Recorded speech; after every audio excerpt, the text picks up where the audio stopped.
पूंजी कहां से आएगी? योजना से पूंजी नहीं आती है, सरकार के पास पैसा ही नहीं है, पूंजी कहां से देंगे ये लोग? 50,000 करोड़ भी सरकार के पास नहीं है साल भर खर्चा करने के लिए, पूंजी कहां से देंगे? बिहार के पास खर्च करने के लिए 50,000 करोड़ रुपए से ज्यादा नहीं है साल भर में बिहार के पास का जो बजट है। बाकी चीजें जो फिक्स्ड कॉस्ट है उस या सैलरी देने में जाता है या इंटरेस्ट देने में जाना जाता है, वो अलग टेक्निकल विषय है।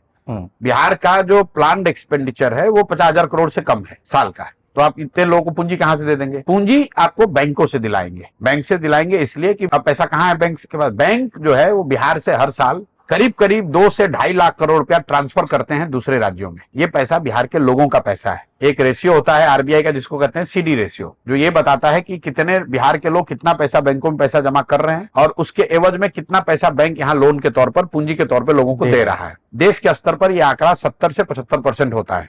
मतलब देश भर में जितने लोग 70 पैसा जमा करते हैं बैंक में, उसका 70 से 75% पैसा बैंक वापस ऋण के तौर पर आपको देता है, घर बनाने के लिए, गाड़ी लेने के लिए, बिजनेस करने के लिए, जो भी आप काम करना चाहते हैं, पढ़ाई करने के लिए। बिहार में यह आंकड़ा है 40%। मतलब बिहार के लोग जो पैसा जमा करते हैं बैंक में, उसके एवज में बिहार के बैंक सिर्फ 40% लोन देते हैं। इसका असर क्या होता है? इसका असर यह है कि 1990 से पिछले वित्तीय वर्ष तक बिहार से बैंकों ने 26 लाख करोड़ रुपया ट्रांसफर किया दूसरे राज्यों में।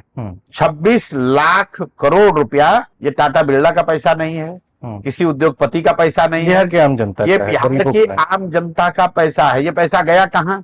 ये पैसा गया गुजरात, ये पैसा गया तमिलनाडु, ये पैसा गया आंध्र प्रदेश, तेलंगाना, केरल। क्योंकि वहां सीडी रेशियो कितना है? वहां सीडी रेशियो 80, 85, 90, 95, 100। ये मेरा आंकड़ा नहीं, आरबीआई का आंकड़ा है।